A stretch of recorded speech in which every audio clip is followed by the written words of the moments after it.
America Greenland का invasion कर सकता है, यानी कि ग्रीनलैंड को कब्जाने के लिए अपने ही नाटो देशों के खिलाफ वो ताकत का इस्तेमाल करेगा। जैसा कि आप स्क्रीन पर देख सकते हैं, ऐसी खबरें इस समय पूरी दुनिया में घूम रही है और इन्हें घुमवा कौन रहा है? खुद डोनाल्ड ट्रंप का एडमिनिस्ट्रेशन।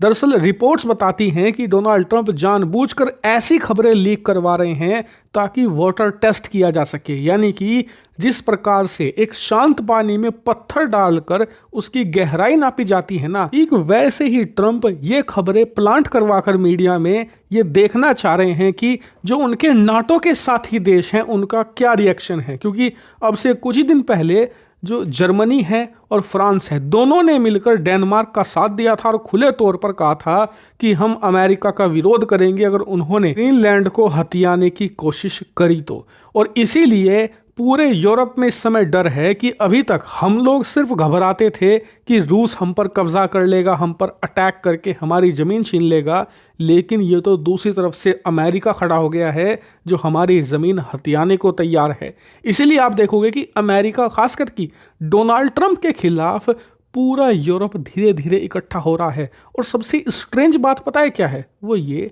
कि अमेरिका में जो ओपोजिशन है, यानी कि जो बाइडेन की जो डेमोक्रेटिक पार्टी है ना, वो इसका विरोध नहीं कर रही। जी हाँ, 20 तारीख तक वो सत्ता में है, 20 तारीख को डोनाल्ड ट्रंप शपथ ले लेंगे, उसके बाद वो विपक्ष में आ जाएंगे, लेकिन उनकी तरफ से जीरो विरोध है।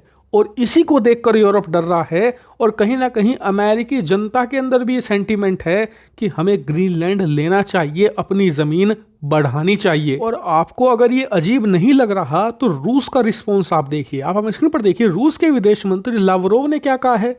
उन्होंने कहा है कि अगर लोकल लोगों का अप्रूवल होता है तो, यानी कि ग्रीनलैंड में रहने वाले लोग अगर अमेरिका के साथ चले जाएं तो फिर इसमें दिक्कत नहीं है। यानी कि रूस की तरफ से भी कोई खास बड़ा विरोध नहीं है, जबकि हम लोग सोच रहे थे कि रूस की तरफ से कड़ा विरोध आएगा अमेरिका के खिलाफ, लेकिन लग ऐसा रहा है कि अंडर द टेबल कहीं ना कहीं डोनाल्ड ट्रंप और रूस के बीच में कहीं डील तो नहीं हो गई कि आप लोग यूक्रेन रख लो, हम लोग ग्रीनलैंड ले लेंगे। और इसी को देखकर इस समय यूरोप सदमे में है और अपने आप को ठगा सा महसूस कर रहा है, क्योंकि जिस नाटो को लेकर ये 70 साल से गुलामी करते आए हैं अमेरिका की, वही अमेरिका इनकी जमीन छीनने की तरफ तेजी से बढ़ रहा है। और यकीन मानिए, डोनाल्ड ट्रंप की पूरी इच्छा है अमेरिका का नक्शा बदलने की, और वो इसे बदलकर रहेंगे चाहे कुछ भी हो जाए।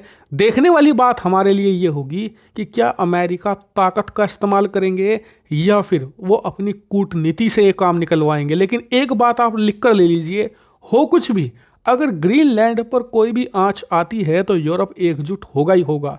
इस यूरोप में ब्रिटेन नहीं होगा, बाकी का यूरोप, फ्रांस, जर्मनी, इटली वगैरह ये इकट्ठा तुरंत होंगे।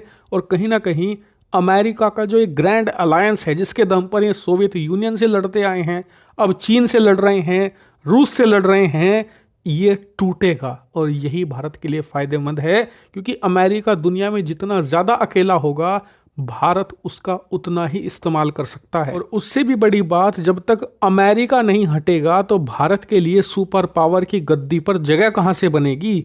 उसके लिए भी तो अमेरिका का पतन जरूरी है। और यकीन मानिए, डोनाल्ड ट्रंप के कार्यकाल में बहुत कुछ होने जा रहा है। ये 4 साल ऐतिहासिक होंगे और इसकी हर एक खबर आपको हिंदी नॉलेज शो पर मिलेगी एक हफ्ते बाद से। इसीलिए चैनल को सब्सक्राइब करके जरूर रखना।